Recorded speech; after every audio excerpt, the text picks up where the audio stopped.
Insert clever opening here. It's 7 p.m. Pacific, 10 p.m. Eastern on a Monday night. I might be socially distant, but I am all up in your computer. It's Mission Log Live. I'm John Champion.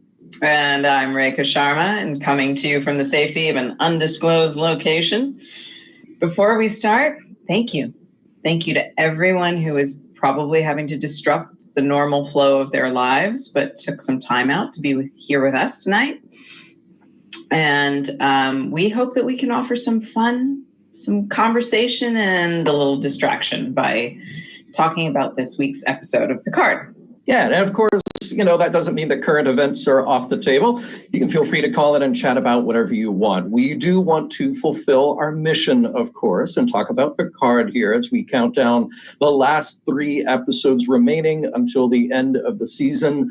So let's hear what you think. Your comments, your questions, click the Zoom meeting link or use the one tap from your smartphone. You can also dial us at 669-900-6833 and enter the meeting code that you see on screen or in the notes.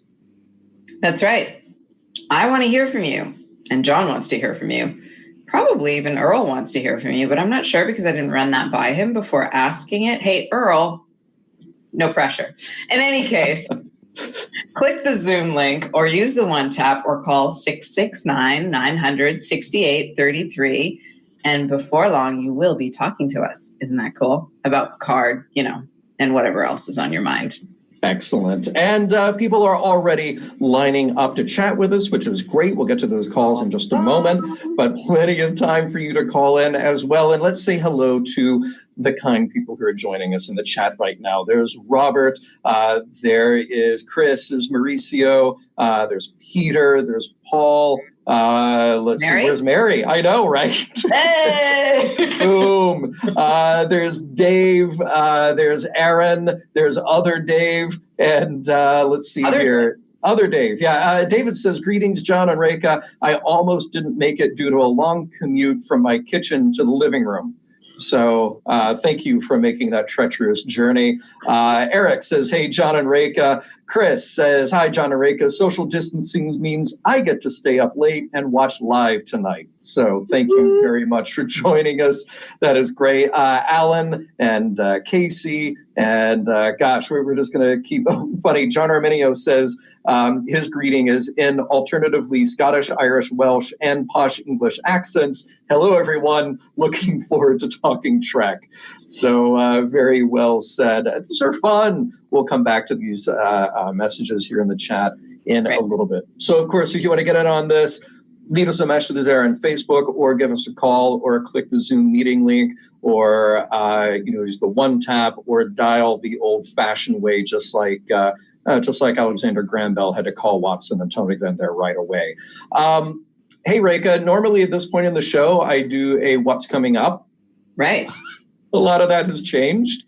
Yeah. It's coming down. Okay, well, what's going down is WonderCon has been postponed. The Nichelle Nichols Farewell Convention has been postponed. All I can say is stay tuned, because I'm staying tuned. And as these things get rescheduled, hopefully, all of our fingers are crossed, and we'll see what happens. This is sort of tangentially Trek related. Oh, yeah. Oh, nicely done. Wait. Yeah. Okay. Well done. I see you trying to do that. Nice. Gonna need some glue. Tangentially Trek related because it is a charity that Rod has given to, and then there are Trek people involved. So I mentioned that I had this thing coming up at WonderCon about Hollywood Food Coalition with John Billingsley and David Livingston and Robert Hewitt-Wolf. Well, obviously that panel is postponed now. We hope that it will happen at some point, but that doesn't mean that the work that the Hollywood Food Coalition has somehow stopped. I'll actually be volunteering there later this week and hope to do more in the coming weeks because, hey, they're going to need it. They're going to need the help. So I believe it's, you can Google search Hollywood Food Coalition if you're somewhere in the LA area and it's convenient for you. I think it's also HOFOCO, HOFOCO. That's how you can find them online. So look for that. And the other thing is, the live show, obviously, we're going to keep doing. We have the benefit of being able to do this remotely, which is great. So the live show obviously continues. Regular mission log continues as well. We will wrap up our season 1 of Picard, and then Norman's going to come back and join me, and we're going to do a wrap up with everybody so we can talk about the season in its totality. And then the second week of our wrap up, the bad astronomer Phil Plait will be our special guest to talk about all things Picard. And then I believe we'll have a week or 2 hiatus. We're trying to figure that out. And then we'll be back with guests. And then look, before you know it, it'll be time for Disco season 3. So, oh gosh. Yeah, the mission log doesn't stop. The Star Trek doesn't stop. Crazy, right? It just keeps going. So I know. Hey, so I tell you what, let's get through our poll questions real quick, and then I will jump into the recap. Rekha, if you would like to fill our listeners in on our poll question from last week. Absolutely. Last week, we talked about, the synth ROM crisis. After that, should Soji hang with Picard or leave with the Rikers? I know what I voted for, and it seems like most people agree with me. 25% said hang with Picard, 75% said live with the Rikers. I mean, it's very idyllic there. It's a chance for a family she never had. Right? Yeah. And they just seem like the perfect people who are totally open to like, hey, you're synthetic, so what? Synthetic's awesome too. Totes. So, yeah, I love that. Great. Now, this week we asked you, what is Narek doing in his ship while everyone is sitting around talking? He's got a lot of free time on his hands, so the options here were very clear. He's either listening to mission log reruns or he's playing Angry Birds of Prey. So I have to agree with the majority. He's listening to mission log reruns. Yeah. Because why wouldn't you? But look, he probably breaks that up with some video games too on whatever smartphone device. He is sort of an Angry Birds of Prey. So you don't need more of yourself. It's redundant. It's what he was saying for a Romulan to play Angry Birds of Prey. That's he just carries that with him. I get it. Yeah. This is good. By the way, people are saying in here in the chat, Mike says, hey, John and Rekha, finally able to join live. These shows have been great, both Picard and your podcasts. Aww. So thank you for that. And then Matthew, our friend Matthew Simone, says, Phil Plait, sweet, space. A lot of A's, a lot of exclamation points there. And then Chris Riker says, hey, don't forget the Pike and 7 of 9 comedy hour. I'm waiting for that. I would love for that to be a thing. Yeah. So, yeah. And then Paul is saying what I feel, which is I can't believe we only have 2 hours of Picard left. I mean, this is episode 8. I wasn't ready for that.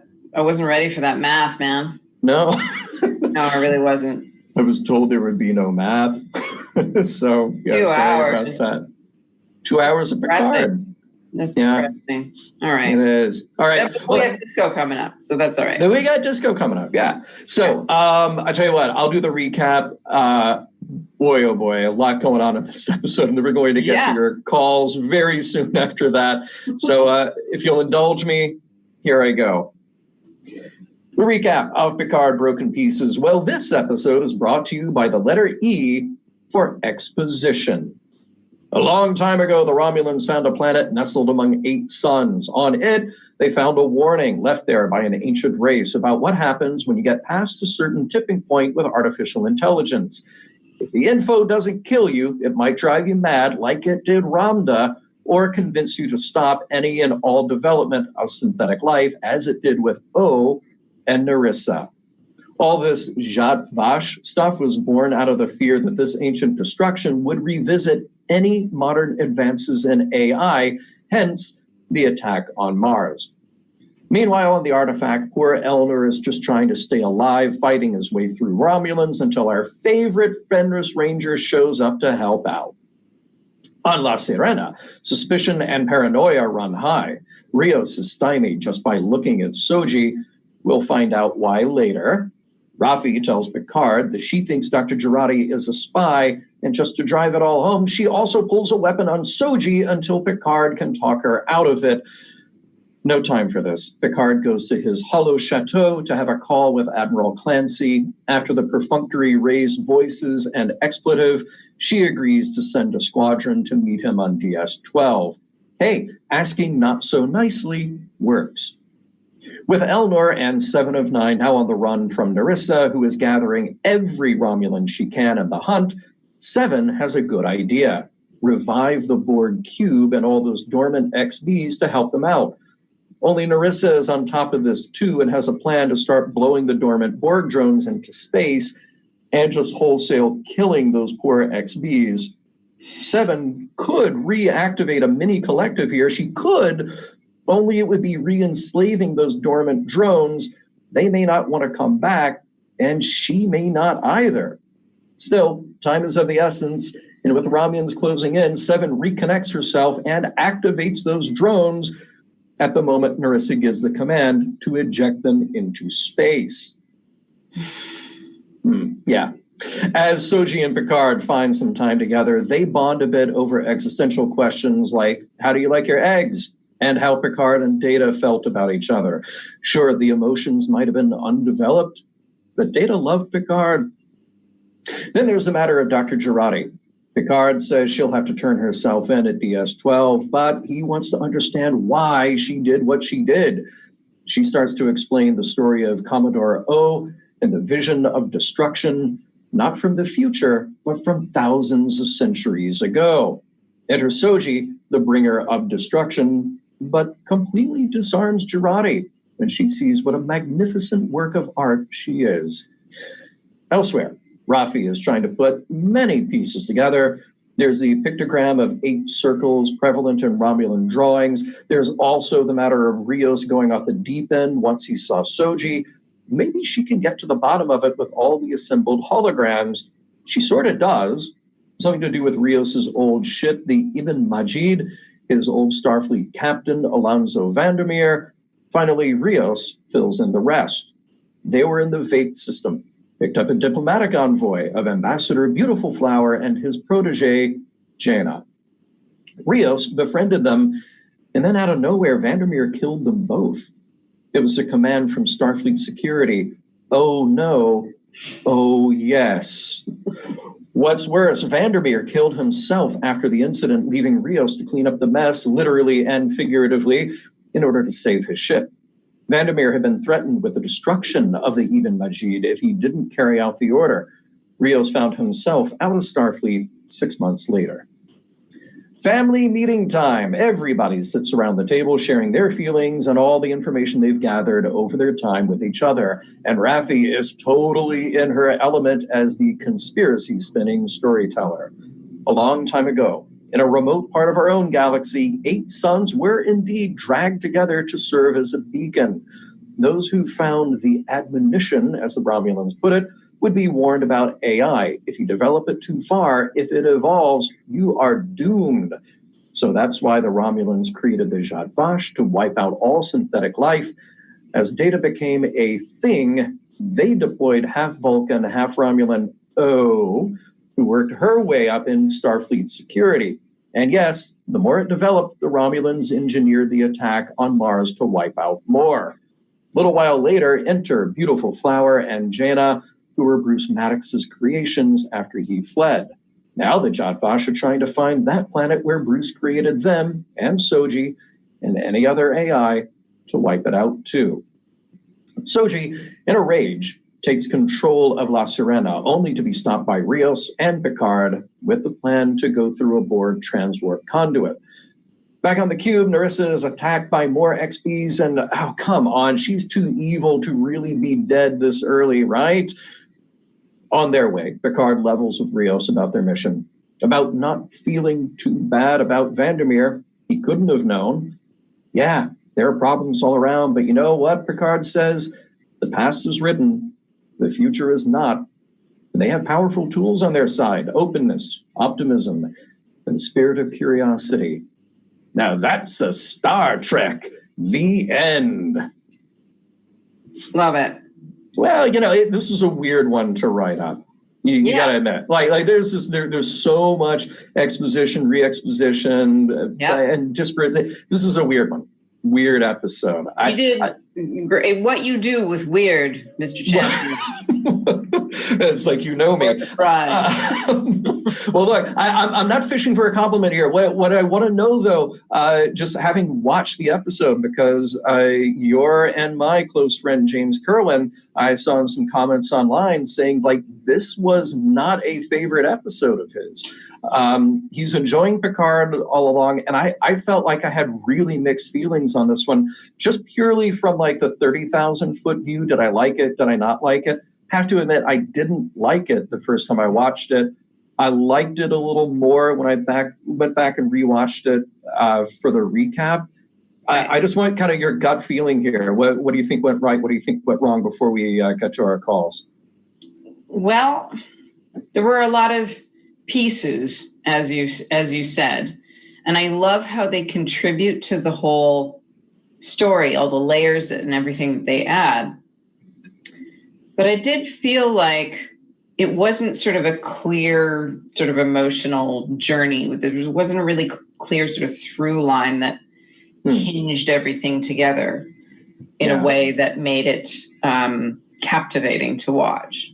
That just wasn't there this time. I feel like we really got that with the last episode. Yeah, we did. With Nepenthe, obviously, heavy emotional content. But this one, it felt very broken up. And they're feeding you all these nuggets because you're in this race now to get to the end of the series. Yeah. So nuggets that, sort of pay off, like, some of the nuggets inform what we've already seen. And I think some of the nuggets are going to pay off later. But sure. Sometimes a bowl full of nuggets is a lot of chewing. Wow. That is awesome. Can I quote you on that? Why not? Yes, you can. Love it. Nice. All right. Well, let's go to our first caller tonight. We have always welcome on the show here, the Vice Admiral. Welcome to Mission Log Live, Vice Admiral. Let's talk about Picard. How you doing, by the way? Oh, I'm good. I am working from home all week, and that seems to be the best way to go right now. Yeah, absolutely. Yeah, definitely. Hopefully, all of our audience is doing similar things. Indeed, yeah. So let's talk Picard, man. What were your feelings this week?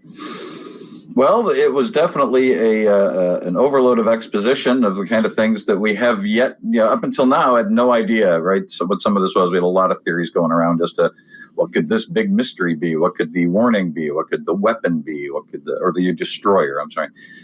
Right. So we find out that there's this engineered star system with 8 stars that has one planet that has a warning on it.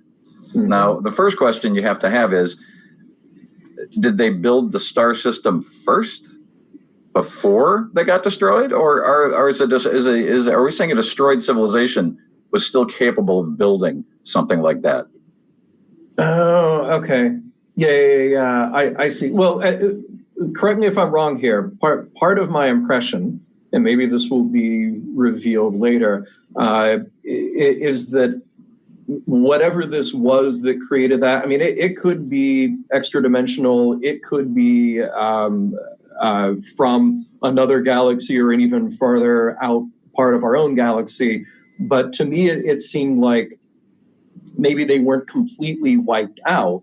Yeah, they just left this thing here, and it was just like, okay, well, we're going to come back, and you do not want to see us when we come back. Oh, you think the warning was left by the threshold, whatever it is, not by the folks that create? Because I got the impression, especially when Narissa said, "Don't do what we did," or whatever, or maybe that was Girardi. Mm-hmm. Not the kind of warning you would have left by the folks who destroyed them, but the kind of warning by the folks who were destroyed. But either way, I'm not even sure that makes any sense if this thing is very technologically sophisticated, right? Sure, right. And what if the fact that it drives everybody crazy, which, by the way, seems like a terrible warning system. Right. That's not good at all. Yeah. What if this is a system that's designed to be interpreted and used by synthetic life to say a different thing entirely, and the folks that have found it not being able to interpret it are interpreting it in a completely different way, and therefore going crazy and trying to destroy all life. And whatever the threshold is, maybe the threshold is something wondrous. They never found out. I love that idea. That sounds like Picard's wrap up in this episode. It really does. Yeah. You know, the assumption is sort of like that old saying, you know, to every hammer, you know, every problem looks like a nail. So to the Romulans, they showed up and they were like, yeah, this is terrifying. We have to destroy it. Yeah. But to Picard, he's like, hey, let's just go in with open hearts, open minds, and optimism, and think through the problem. Now that's a Star Trek. Yeah. And it would be so much better, because otherwise, what do we have, Rekha? We either have Cylons or we have Reapers from Mass Effect, right? We have something we've already seen in so many things lately in science fiction. I want this to be something better, something different, something Trek. Yeah. Yeah, I love it. Love it, man. What else? What else in this episode struck you, loved, or hated, or intrigued you?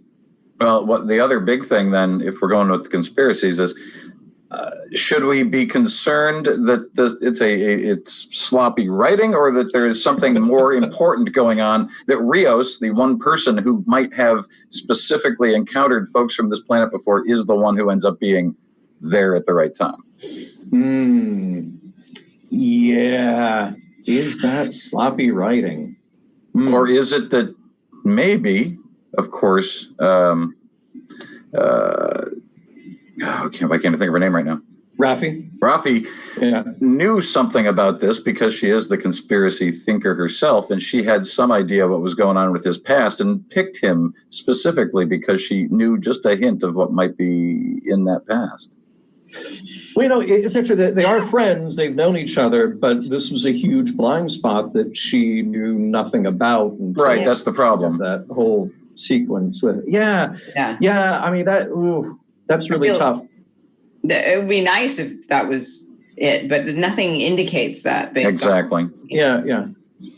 Unless maybe her knowing enough about his past that he left Starfleet in disgrace, that maybe just in her head she's putting this together, not in any detail, not that she actually understands the why, but because of that relationship, because of that falling out, because of whatever went horribly wrong, he's probably willing to buy whatever she says.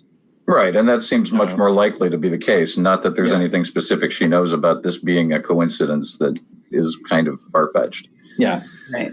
How did you two feel about those scenes with her trying to put it all together? It doesn't necessarily fit the flavor of the show to date, but it was wonderful. I loved it anyway. Yeah. I'm kind of on the same page with you. Like, it annoyed me at first because it felt like it was taking so long, and we're just pausing the show here for this comedy break.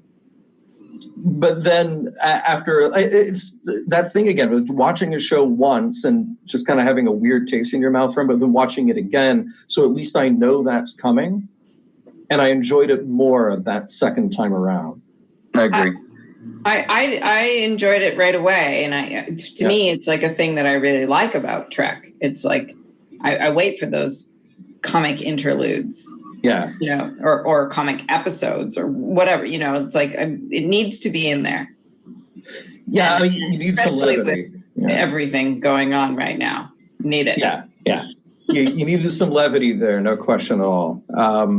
I don't know, it felt like we were really overplaying it, but at the same time, I feel like it's something we were all waiting for since the beginning of introducing all of those Rios. Yeah, exactly right. I wanted to see them all in the same room, so it was fun. I did feel like there was some finessing that could have been there. For me, what I thought was more payoff. Like, I want to see all those Rioses click together in a way that it's like where it works, and all of a sudden something magical happens, and we didn't really get that. We got a clue, but right. You know, yeah. And maybe that'll come. Maybe that'll happen at some point. See, it kind of made me wonder, though, instead of telling Picard as a 10-episode story, one season as a story. And I know that we're not going to get, a multi-year 26 episode episodic version of Picard. We're going to get these long story arcs. Is that the kind of thing that would stand alone better, where you could just do the holographic Rios episode? Sure, they still show up from time to time because they're fun like that. But if you're actually going to do that, get them in the room together, you don't need to stick 5 minutes into a 52-minute episode that is full of tragedy and, horror and violence that maybe you would feel, I don't know, it felt disjointed in an episode that already felt disjointed. Well, that's the thing. The whole episode felt somewhat disjointed. So right. to pull that particular part out feels a bit like maybe unfair. Like, no, you're right. Each section doesn't work. All of them. Good point. We still love them all in their own. Yeah. I mean, and that's the thing. If I were just to pull out scenes, there are so many great scenes in this episode, and including the holographic Rioses. It's a great scene on its own, and I felt like the scene with Picard and Soji at the table. Yeah, wonderful scene, so good. The scene with Agnes and Soji, so great. And I love every additional layer we get out of Dr. Girardi. Just so good. She's wonderful. Seven and Elnor just. Oh yeah, that hug was just. Yes. Yeah. And the whole thing of her choosing to remain herself afterwards. And then just to watch them all fly off into. Well, she apparently saved a few, right? But not enough. Not a lot of them. That was a lot. Yeah. That was a lot of loss all at once. It was hard to watch. And how interesting, after everything that we've seen of the Borg on Next Gen and Voyager, that now our sympathies are toward the Borg. I love reinventing the characters this way. That's a very Trek thing. It's very nice. Very Trek. I like it. Vice Admiral, anything else for us tonight before we go to our next caller? Oh, yeah. The only other thing I would say is that I love the fact that Soji took over the ship in 5 minutes, but he managed to take it back just as fast. Because some captains know better than to let, people take over their ship really quickly without having fail-safes. That was brilliant. Yes, precisely. Well done. All right, man. All right. Well, have a great night. You too. Stay safe and stay home. All right. Cheers to that, man. Take care. All right. Bye-bye. You too. Bye. Bye. Looks like up next we have Deb, who has been waiting patiently. Deb, welcome to the show. John. Hey, Rekha. How are you this evening? Good. How are you? Really good. Good to be social distancing with you. Yes, absolutely. Thank you. First time being able to call in. I'm usually listening on audio on the way to work the next morning. So it's cool to be able to be here live, spring breaking. Awesome. I'm so glad you got to join us. And thank you for dressing appropriately.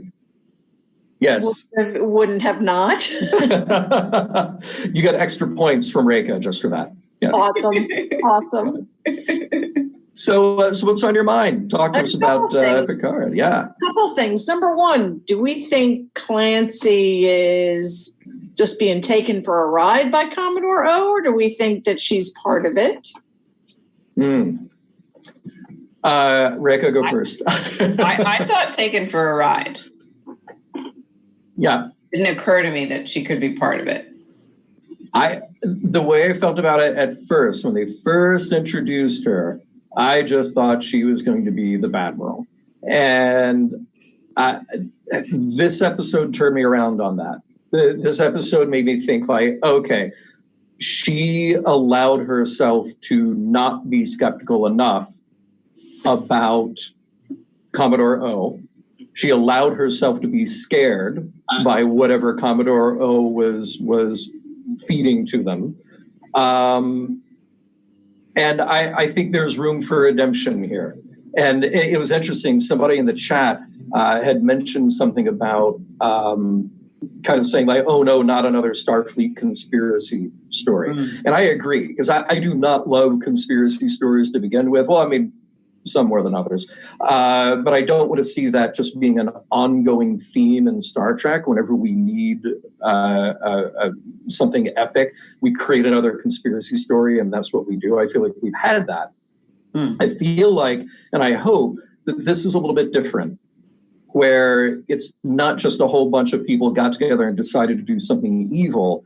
It's, you've got definitely the one bad apple with O, more bad apples with the Jacques Vache, who are driven ideologically, but have convinced other well-meaning people to not act in their best interests. I think that's a much more interesting, much more human story. So I hope that's what we see. Oh, I totally agree. Go ahead, Rick. I'm sorry. That's okay. I was just going to say, and if we travel down the conspiracy path, then I hope that it would have that same level of depth that you just talked about, because I do think that that's probably what underlies those kinds of conspiracies anyway. Yeah. But not to, sort of wash over by going, oh, it's just this. No, like what's, like Picard's speech at the end, which was just wonderful. Yeah. No, we had to land there with him. Yeah. Yeah. It's not the conspiracy anyway. It's not any other group. It's a society that chooses to say yes to something because it taps in and triggers our fears, and we go with it instead of choosing from openness, from vision, from what we actually want, which is, maybe harder and going to require more responsibility for ourselves. Yeah. Like staying home and quarantining, and instead of pointing the finger and going, those bad people on the other side of the planet started, and being racist and all that junk. Yeah. It's like, no, what kind of world do you want to live in? Yeah. We got a very good email from somebody who said, hey, maybe now is a great time to talk about the needs of the many outweighing the needs of the few or the one. I feel like that will probably be a mission log supplemental very soon. Yes. Talk to Norman about that. But yeah. I think also back to this point about how exactly they've structured this, that's what sort of excited me more about the Jurati character. Is that, again, you're not just throwing out a character and saying, oh, she's evil because she's going to do a bad thing like kill Maddox. Like, no, she is so deeply compromised by, first of all, the emotional content of it, but also the manipulation of saying, here are all these terrible things that will happen, very convincingly told by O through the mind meld, all this. So she really had no choice but to believe it. And that just completely warped her perspective, changed her ability to be herself and lead with her heart. So I feel like even if there is this conspiratorial through line in the show, I want to say that it's something better than that. It's not just, again, people decided, well, we're the mustache twirling villains. That's Narissa. But as far as Starfleet goes, there's something much more interesting and complex going on here than just that. So, I don't know. No, go ahead, Deb. I didn't catch that. I would definitely hope so. The other thing, my son and I were talking today during the whole vision or whatever, that slight flash of data in there, is that something that O is inserting in there? Or is that something from way back in this admonition, and why the heck would data be in there way back then? My son and I got off on this tangent about, could that ancient race have somehow, could Sung have found their secret for creating androids or synthetics? And somehow that's because, he disappeared and no one could find him. And then all of a sudden there was data and lore and all that. I don't know. Just kind of interesting to think that maybe he was influenced by this ancient knowledge or something. Okay, so now forgive me because I didn't do my my good nerdy due diligence. I didn't go through and freeze frame the way I should have. But out of all the images in that scene, do we literally see Data, or is it just a really? Okay, I saw him. Yeah, definitely Data's face. Okay, so I wonder then if it's Girardi conflating her understanding and knowledge of AI and synthetic life with what O is showing her.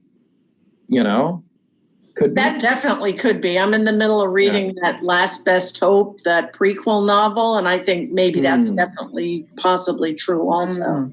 Got it. And actually, Earl has dropped in an interesting comment. Protomatter. Sung edition.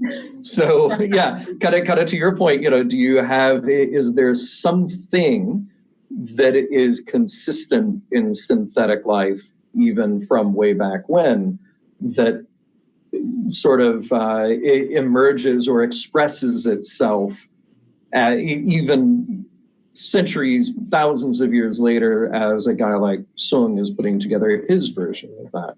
So absolutely. Yeah. Good question. I need to go back and watch that on freeze frame by frame. Well, it was such a large info dump episode that I had to watch it like 2 or 3 times to really make sense of all of it, because there was so much going on. Yeah. For sure. Hey, Deb, I got a couple of people waiting. Yep, so move on along. Definitely. Well, I was going to ask you any last comments or thoughts? No, I want to make room for everybody who's called in. Thanks a lot for the opportunity to talk to you guys. I really enjoyed it. I'm so glad you got to call in finally. So now school's closed for 2 weeks, so you might be seeing me back next week. Let's do it. It's a date. We will be here. All right. Thank you, guys. Take care, Deb. Bye. Bye. All right. And it looks like up next we have Eric, who has been waiting. Eric, how are you, sir? Oh, wait, Eric is muted. Hello. No, he's not muted. There he is. How's it going? Hi.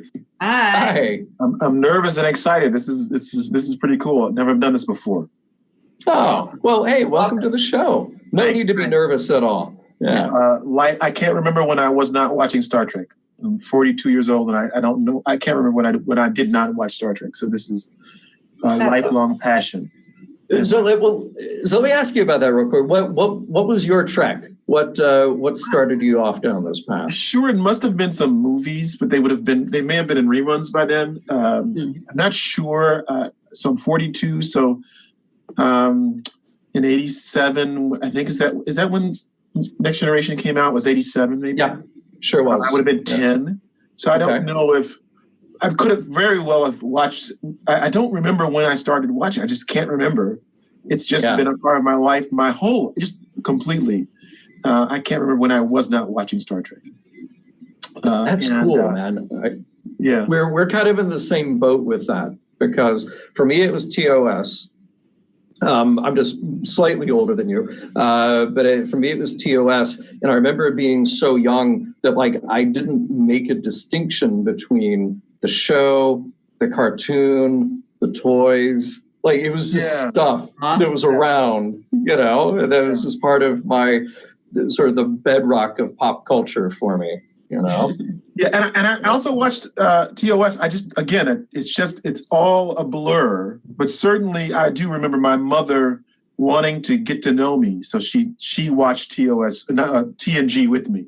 So that was so the Star Trek that she knows best is Captain Picard, and she and I haven't watched this. Maybe I'll buy the Blu-ray when it comes out and send it to her.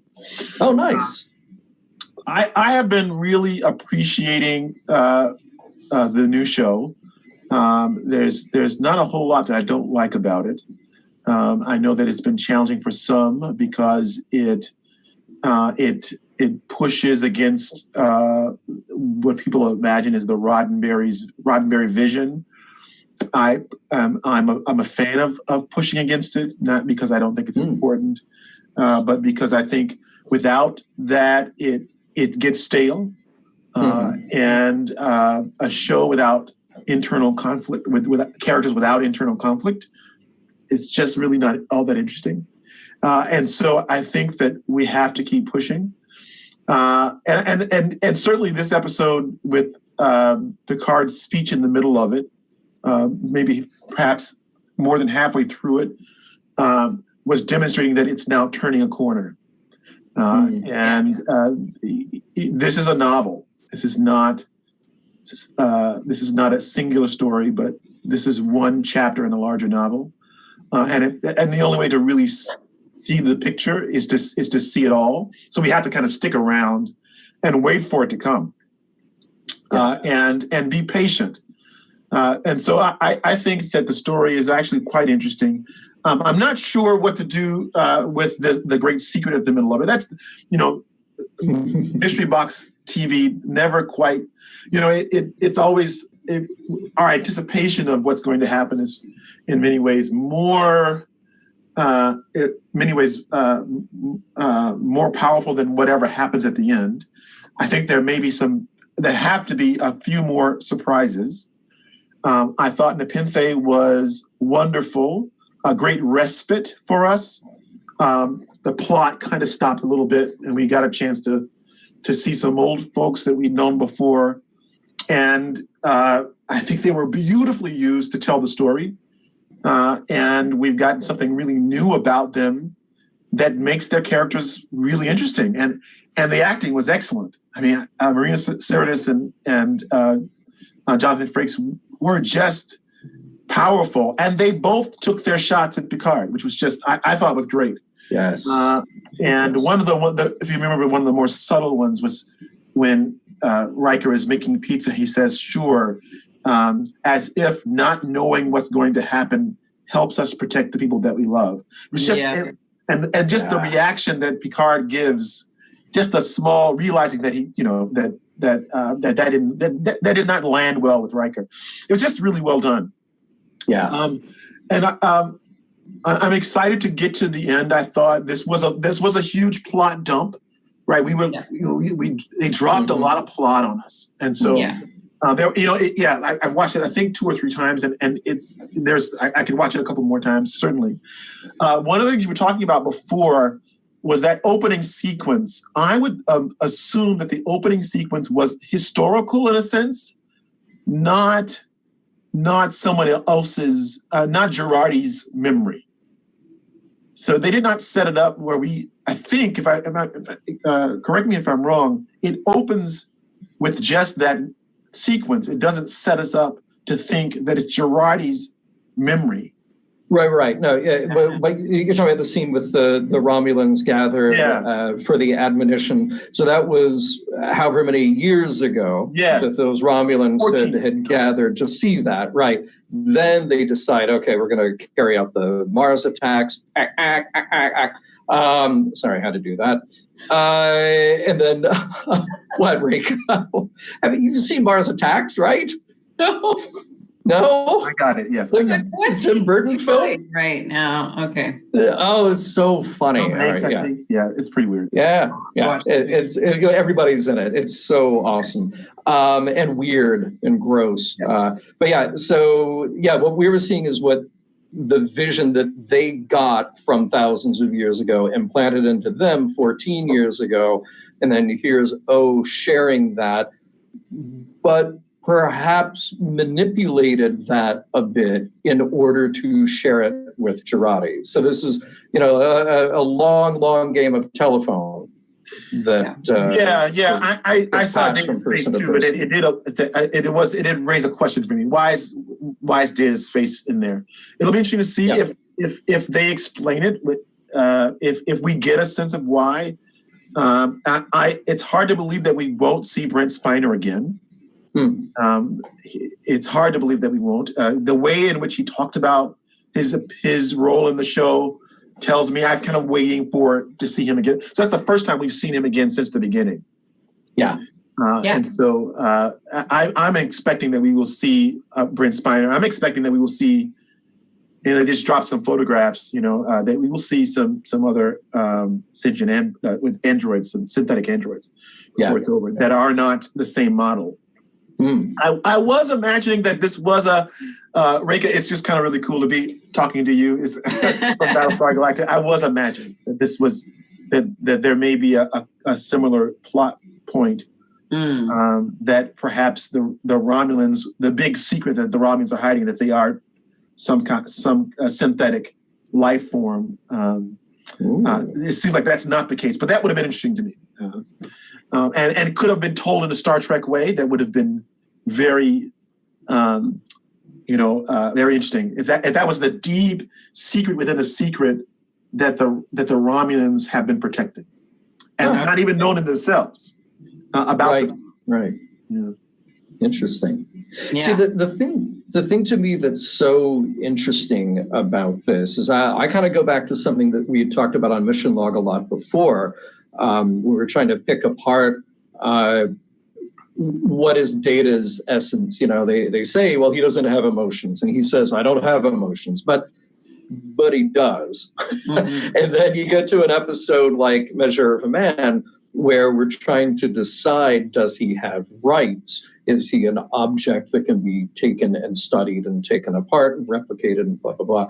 And to me, those are the more interesting things we're getting to in Picard right now. That's why I love that scene with Picard and Soji at the table, and then later with Soji and Agnes talking, when she just asks, am I a person? Right now, me and you talking, do you see me as a person? Which to me, that right, exactly. When we cut away, remember we cut away twice, and we never got that answer. Just like, oh, what was the rest of that conversation? What were they saying? And I hope that we keep exploring that. Obviously, the audience's sympathy is built around Soji. But I hope that that's part of the development of where we land when the story ends, is we kind of come full circle back to where we were at Measure of a Man, that it's life, regardless whether it was created, manufactured, it is new, is old, whatever, it's still life. And it's our obligation to respect it and understand it. And as Picard says, go in with an open mind. And if I can add to that, even from her, I think so much of, one of the things I love about our current sort of, zeitgeist or whatever you want to call it, is like all this UBU. Like, can we as a society really like accept who we are? And can she be cool with the fact that maybe she's not a person? What does that mean? Like, is it fine for her to just be what she is? Yeah.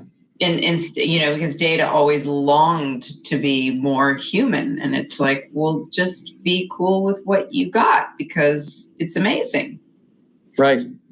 Yeah, I agree with Rick. I think that the show has answered the question for us that she is a person. I mean, the show has already answered that question. The question, it hasn't answered it for her yet. Right. Yeah.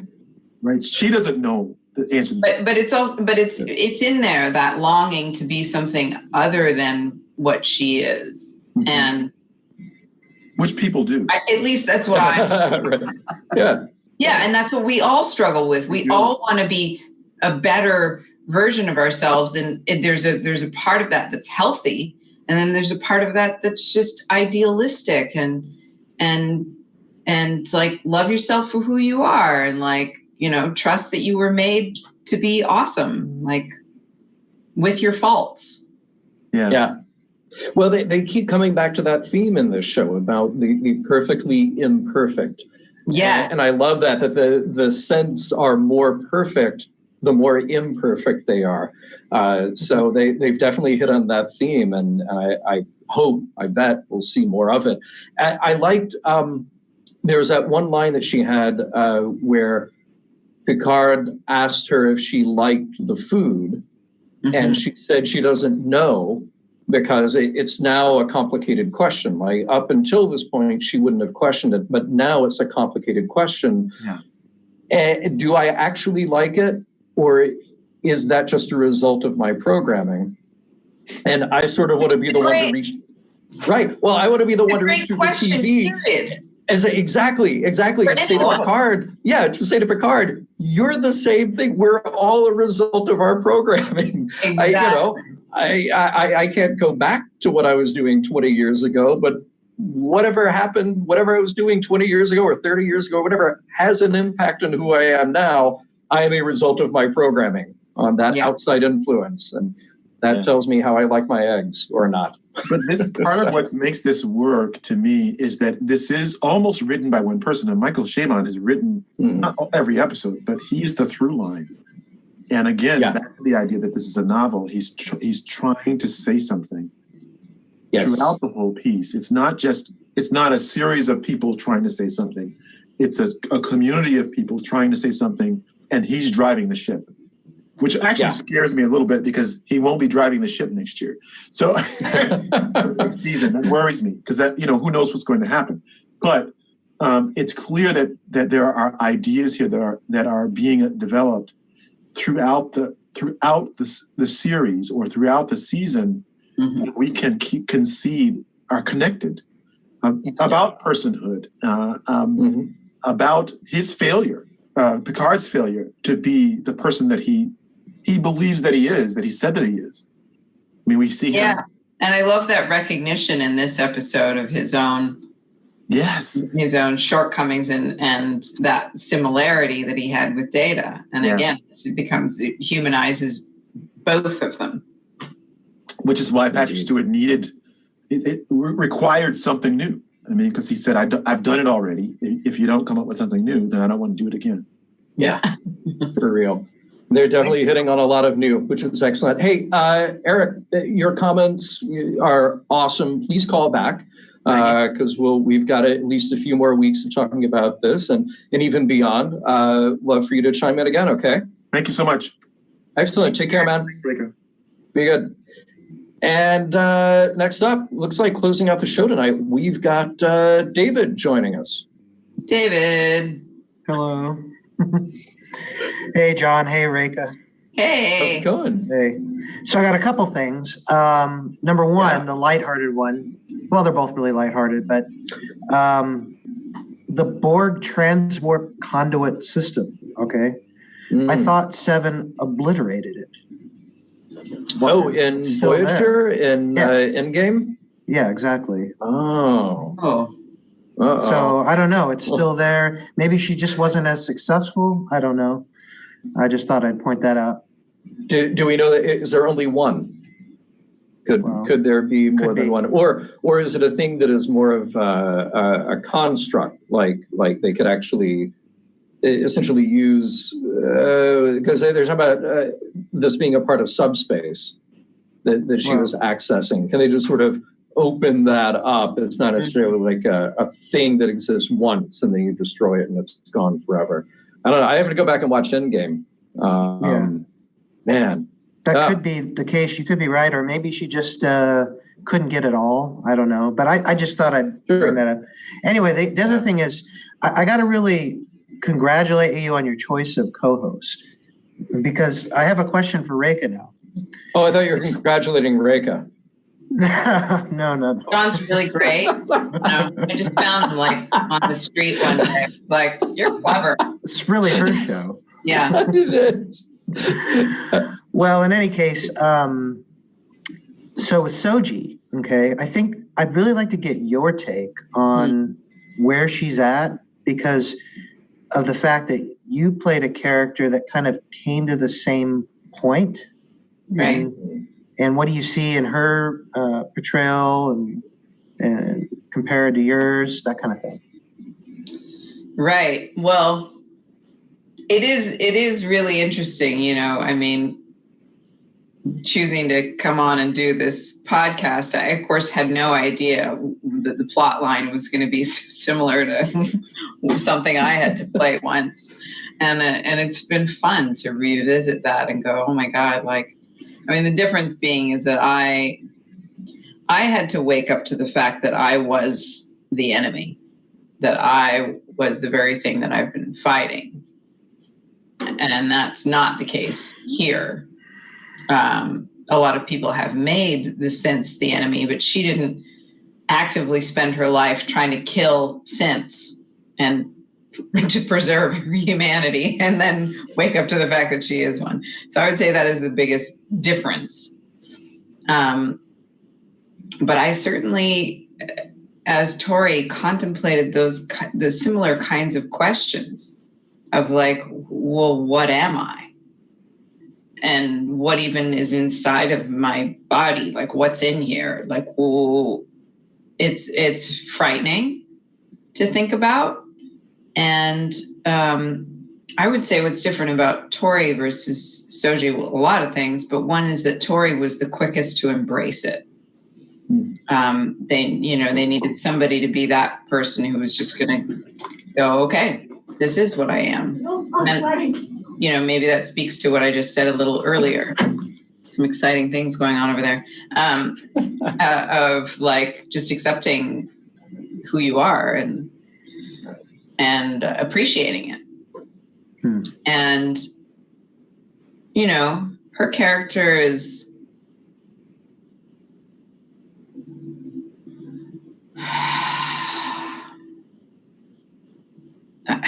I'm so sorry for this exceptionally long pause. I want to say good. I feel like Tori ended up becoming bad. I hate to categorize anything in a sort of black and white way. But there is some of that in storytelling. And so, yeah, I think I'm excited for her. I think she's going to find something that's wonderful. I think she's finding it slowly. She's still in very much the questioning phase, right? Yeah, right. Yeah. Well, and you had mentioned a long answer, but who better to answer it?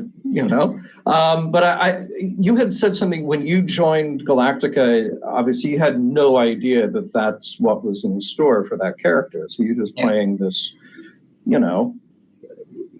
for lack of a human, Capricorn, whatever, good guy.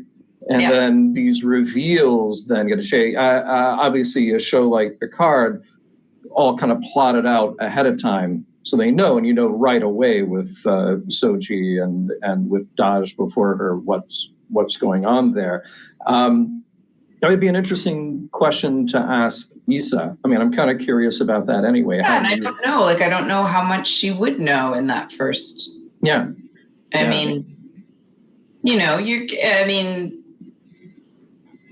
they do. The writers do sometimes not tell you everything.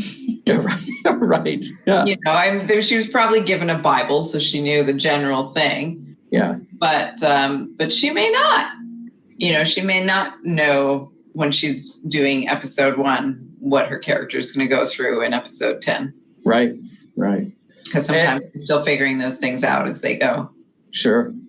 And for an actor, what do you do when, how do you play this? Your existential crisis is that you did not exist as of 3 years ago, and everything that was created on a computer. I mean, that's that's not recall that you just do. No, it's great. It's so fun doing that kind of stuff. I mean, for me, it was sort of the opposite. I've known the chief for thousands of years, and he used to be my husband. He's treating me really poorly this time around. Right. Because I killed Callie. Big deal. Sorry, everybody, for the Galactica spoilers. It's been over for 12 years now. So we're okay. Yeah. David, anything else tonight? Because we got to wrap it up and say good night. That's it. This is just to say this is the first point I've really started to care about these characters, and that's for me. That's usually where the show really starts to lock. So that's just a comment. And you got that from this particular episode, or sort of the whole? Yeah. Well, I mean, slowly for some, but this one mainly. Nice. Oh, yeah. Interesting. And was it all those kind of details, that little subtle things, you think? Yeah, just personal stuff about their past. Maybe it's just Rios. But same thing in BSG. this is like, that's where the point where I started caring about your characters. So cool. Excellent, man. Well, David, take care of yourself, and we'll see you again next week or whenever you're free again to call in. All right. Cool, dude. Take care. Have a good night. Good night. Hey, Rekha, thank you again. And I can't believe the hour has flown by. So many great calls, so many great comments. And by the way, thank you again to David for the compliment about picking you as guest host for Mission Log, because he's right. This absolutely has been a blast, and I look forward to it every week. And I guess with that, all I can say is Mission Log Live is produced by Roddenberry Entertainment. Executive producer Rob Roddenberry. Technical production on Mission Log Live by the inimitable Earl Green. Be sure to visit podcast.roddenberry.com for the rest of the shows in the Roddenberry Podcast Network. If you'd like to support Mission Log directly, give us a look at patreon.com/Mission Log. Thank you to everybody who joined us live or who are joining us later. Stay safe, stay healthy, and we look forward to talking with you next week. Absolutely.